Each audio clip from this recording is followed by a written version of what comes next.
అందరికీ నమస్కారం. ఈరోజు మనం మాట్లాడుకోబోయే అంశం కొంచెం భిన్నమైనది, అలాగే అత్యంత ఆసక్తికరమైనది కూడా. పరిశుద్ధ గ్రంథంలోని ప్రకటన గ్రంథం 13వ అధ్యాయం గురించి మనం ఈరోజు వివరంగా తెలుసుకోబోతున్నాం. సాతాను పరలోకం నుండి కిందకి పడద్రోయబడిన తర్వాత భూమిమీద తన ఆఖరి యుద్ధం కోసం ఇద్దరు వ్యక్తులను ఎలా సిద్ధం చేస్తున్నాడో ఇక్కడ మనం చూడొచ్చు. అప్పటిదాకా అదృశ్యంగా ఉన్న ఆత్మసంబంధమైన పోరాటం భూమిమీద ఒక భౌతిక రూపం దాల్చితే ఎలా ఉంటుందో ఈరోజు మనం తెలుసుకుందాం. సరే, ఇక ఏమాత్రం ఆలస్యం చేయకుండా నేరుగా విషయంలోకి వెళ్ళిపోదాం. ఇక్కడ ఈ వచనాన్ని గమనించండి. మరియు 10 కొమ్ములను 7 తలలను గల ఒక మృగము సముద్రం నుండి పైకి వచ్చుట చూచితిని. వినడానికే చాలా ఆశ్చర్యంగా ఉంది కదూ. ఈ పురాతన వచనం రాబోయే ఒక క్రూరమైన, ఒక ప్రపంచస్థాయి అధికార వ్యవస్థను ఎంత భయానకంగా మనకు పరిచయం చేస్తుందో మీరే చూడండి. బైబిల్ ప్రవచనాలన్నింటిలో చూసుకుంటే ఈ ప్రకటన 13వ అధ్యాయం అంత్యదినాలకు సంబంధించి చాలా కీలకమైన చెప్పాలి. మానవ చరిత్రలోనే కనీవినీ ఎరుగని ఒక మహామోసపూరితమైన కాలం గురించి, అలాగే ప్రపంచవ్యాప్తంగా రాబోయే ఒక చీకటి యుగం గురించి ఇది చాలా స్పష్టమైన వివరాలను మనకిస్తుంది. ఇప్పుడు ఈ గ్రంథంలో పరిచయం చేయబడిన మొదటి వ్యక్తి గురించి చూద్దాం. అదే సముద్రము నుండి వచ్చిన మృగము. ఈ ప్రవచనాల ప్రకారం చూస్తే ఈ మొదటి మృగమే ప్రపంచాన్ని ఏలబోయే అంత్యక్రీస్తును సూచిస్తుంది. మొత్తం లోకాన్ని తన గుప్పెట్లోకి తీసుకోడానికి ఒక నాయకుడు ఎలా పైకి వస్తాడో ఇది మనకు వివరిస్తుంది. అయితే ఇక్కడ సముద్రము అంటే మామూలు సముద్రమని కాదు.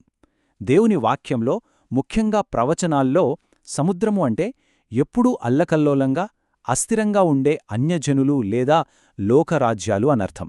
అంటే ఈ ప్రపంచంలో ఉన్న అశాంతి, గొడవలు, దేశాల మధ్య ఉండే సంక్షోభాల నుండే ఈ ప్రపంచ నాయకుడు పుట్టుకొస్తాడని ఇది చాలా స్పష్టంగా చెప్తోంది.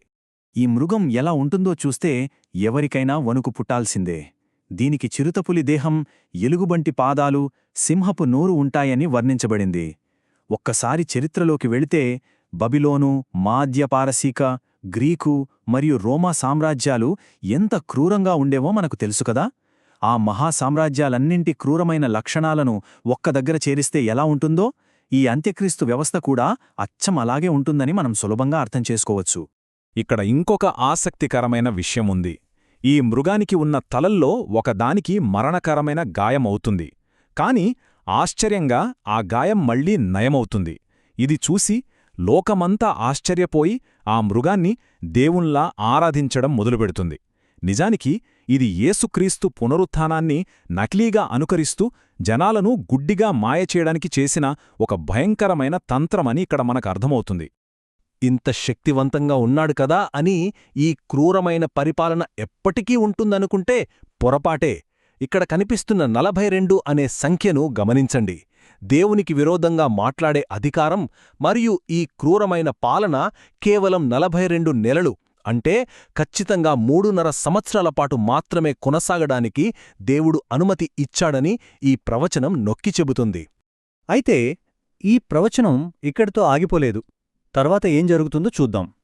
ఇక్కడ భూమి నుండి వచ్చిన వేరొక మృగము పరిచయం చేయబడింది. ఒక రకంగా చెప్పాలంటే ఈ రెండో మృగమే మతపరమైన నాయకత్వం వహిస్తుంది. దీన్నే బైబిల్ పండితులు అబద్ధ ప్రవక్త అని పిలుస్తారు. ఈ అబద్ధ ప్రవక్త లక్షణాలు బయటికి చూడటానికి చాలా సాధువులా ఉంటాయి. గొర్రెపిల్లలాంటి కొమ్ములుండి ఎంతో మంచి మతనాయకుడిగా కనిపిస్తాడు. కాని మాటలు మాత్రం ఘటసర్పంలాగా, అంటే సాతానులాగా ఉంటాయి. ఆకాశం నుండి అగ్నిని రప్పించడం, అంత్యక్రీస్తు విగ్రహానికి ప్రాణం వచ్చేలా చేసి అది మాట్లాడేలా చేయడంలాంటి నకిలీ అద్భుతాలు చేసి ప్రపంచ ప్రజలందర్నీ ఒక నూతన ప్రపంచ మతం వైపుకు మళ్లిస్తాడు. ఇక్కడ మనం ఒక అద్భుతమైన విషయాన్ని గమనించవచ్చు. ఒక భారీ స్థాయి మోసం ఎలా ప్రణాళిక చేయబడిందో ఇక్కడ మనకు స్పష్టంగా తెలుస్తోంది. పరమతండ్రి, కుమారుడు, పరిశుద్ధాత్మ అనే దైవత్రిత్వానికి సరిగ్గా నకిలీగా సాతాను, అంత్యక్రీస్తు మరియు ఈ అబద్ధ ప్రవక్త కలిసి ఒక దుష్ట సాతాను త్రిత్వముగా ఏర్పడతారు. దేవునికి దక్కాల్సిన ఆరాధనను దొంగిలించి తమవైపుకు తిప్పుకోవడమే ఈ నకిలీ వ్యవస్థ యొక్క ఏకైక లక్ష్యం. సరే, ఇప్పుడు మనం ఈ ప్రవచనంలోనే అత్యంత ఉత్కంఠభరితమైన ఘట్టానికొచ్చేశాం. అదే మృగము యొక్క ముద్ర. ఈ ముద్ర గురించిన చర్చలు శతాబ్దాలుగా ఎప్పుడూ ఆసక్తికరంగానే ఉంటాయి. అసలు ఈ వ్యవస్థ ఎలా పనిచేస్తుందో ఇప్పుడు చూద్దాం. ఈ అబద్ధ ప్రవక్త జనాలను ఆ మొదటి మృగాన్ని ఆరాధించేలా ఎలా నియంత్రిస్తాడంటే, చాలా సులభంగా చెప్పాలంటే పూర్తి ఆర్థిక నియంత్రణ ద్వారా. ఇక్కడ మీరు చూడొచ్చు, ప్రతి ఒక్కరూ తమ కుడి చేతి మీద కాని లేదా నొసటి మీద కాని ఒక ముద్ర వేయించుకోవాలని నియమం పెడతాడు. ఆ ముద్రుంటేనే ఎవరైనా ఏదైనా కొనుక్కోగలరు లేదా అమ్ముకోగలరు. అది లేకపోతే ఇంకంతే, ప్రపంచ ఆర్థిక వ్యవస్థ నుండి పూర్తిగా వెలివేయబడతారు. ఇది మనుషుల స్వేచ్ఛను పూర్తిగా లాక్కునే ఒక భయంకరమైన నియంతృత్వం. కాబట్టి ఇక్కడ మనం గమనించాల్సిన అత్యంత కీలకమైన విషయం ఏమిటంటే, అసలు ఆ ముద్ర ఏంటి? ప్రవచనం ప్రకారం చూస్తే అది ఆ మృగం యొక్క పేరు లేదా ఆ పేరును సూచించే సంఖ్య. అదే ఈ 666. చూడ్డానికి ఇదొక సంఖ్యలాగే అనిపించినా దేవుని వాక్యంలో దీనికి చాలా లోతైన అర్థం దాగి ఉంది. ఇప్పుడు ఈ సంఖ్య వెనుక ఉన్న నిజమైన ఆసక్తికరమైన విషయమేమిటంటే, బైబిల్ ప్రకారం 7 అనేది దేవుని సంపూర్ణత్వానికి సాదృశ్యం. కాని 6 అనేది మనిషి యొక్క అసంపూర్ణతను, పాప స్వభావాన్ని సూచిస్తుంది. ఎందుకంటే మనిషి 6వ రోజులో సృష్టించబడ్డాడు గదా. కాబట్టి ఈ 666 అనేది దేవుని స్థానాన్ని ఆక్రమించాలని చూస్తున్న సాతానుకి, అలాగే మనుషులు చేసే సంపూర్ణ తిరుగుబాటికి ఒక అంతిమ సంకేతం లాంటిది. ఈ ప్రాచీన ప్రవచనాన్ని ఇప్పటి ఆధునిక సాంకేతికతతో పోల్చి చూస్తే ఆశ్చర్యం వేయగమానదు.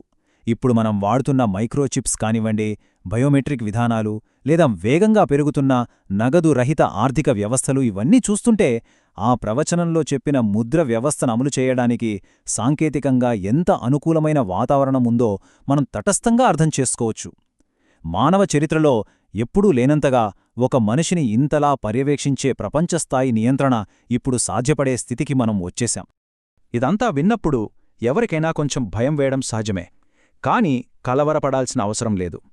ఈ అధ్యాయం చివర్లో ఒక గొప్ప నిరీక్షణ, ఒక ఆత్మీయ పాఠం ఉంది. ఈ శ్రమలు, ఈ క్రూరమైన అధికార వ్యవస్థ అన్నీ కూడా తాత్కాలికం మాత్రమే అని మనం గుర్తుంచుకోవాలి. ఆ అంత్యక్రీస్తు ఎంత శక్తివంతంగా అనిపించినా వాడికివ్వబడిన సమయం కేవలం ఆ 42 నెలలు మాత్రమే. దేవుని అధికారం ముందు ఇదంతా ఏమాత్రం నిలబడలేదు.